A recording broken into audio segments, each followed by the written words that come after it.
Hello mga ka-Alliance! Ako nga pala si Mary Joy Abing, isa sa Sales Associate dito sa One Alliance. Ano ang collateral? Ang collateral ay isang ari-arian na nagsisilbing seguridad ng loan. Ibig sabihin, ginagamit ito bilang garantiya habang tumatakbo ang iyong loan. Pero, mananatili pa rin ikaw ang owner ng property. Anong collateral ang tinatanggap ni One Alliance? Dito sa One Alliance, ang tinatanggap naming collateral ay ang titulo ng property.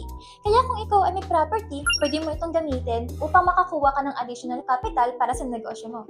Ano-anong property ang tinatanggap ni One Alliance? Ang mga sumusunod ay ang tinatanggap ng property ni One Alliance: residential lot, residential house and lot, condominium, commercial lot, and commercial establishment. Kung nakatulong ang video na ito, huwag kakalimutang i-like, i-share, at i-follow si One Alliance. At kung may mga katanungan ka pa tungkol sa loans o collateral, i-comment mo lang at baka ikaw nang susunod naming features para sa FAQ series.